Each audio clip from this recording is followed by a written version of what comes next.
Sir మీకోసం కొన్ని rapid fire questions. And రాము నిజ జీవితంలో శపథం చేసిన క్షణం ఏదైనా ఉందా? రాము వోడ్కా తాగాల్సి వస్తే ఎవరితో తాగుతారు? జగన్, చంద్రబాబు, పవన్ కళ్యాణ్, లోకేష్? ఓకే, ఎవరితోనూ తాగరు. అంటే ఎవరితో తాగడానికి ఇష్టపడతారు? ఒక్కరిని కూడా సెలెక్ట్ చేసుకోరు.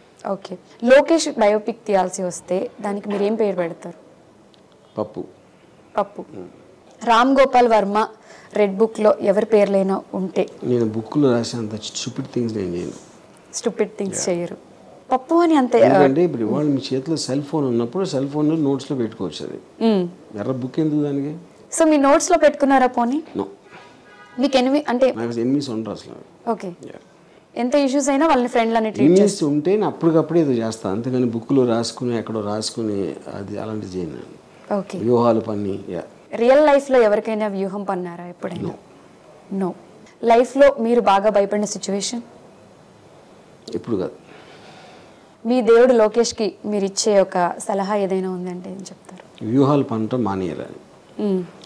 శపథం అండ్ వ్యూహం మూవీ సక్సెస్ అయితే మాకు పార్టీ ఇస్తారా? నో. ఎవరు? ఎందుకని? మా ఇష్టం. సో పర్టికులర్ గా ఈ మూవీ గురించి మన తెలుగు ఆడియన్స్ కి ఏదైనా చెప్పాలి అంటే వర్మ ఏమి చెప్పరు? చెప్పేదంతా ట్రైలర్లో చెప్పాం కదా, ఇంకేముందో చెప్పడానికి. అంటే థియేటర్కి వచ్చి మూవీ చూడండి అని చెప్పను.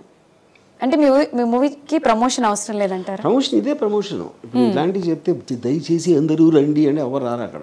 ఓకే, సో మీరు నెగిటివ్ గా మాట్లాడితే ప్రమోషన్ ఎక్కువ అవుతుంది కాబట్టి కాదు, నేను ఉన్నది ఉన్నట్టు మాట్లాడతాను దాంట్లో.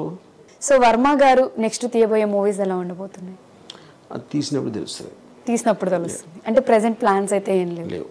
అండ్ జగన్ గారి బయోపిక్ తీశారు కాబట్టి మిగతా అదర్ బయోపిక్స్ కూడా తీయాల్సి? ఇప్పుడు లేదు.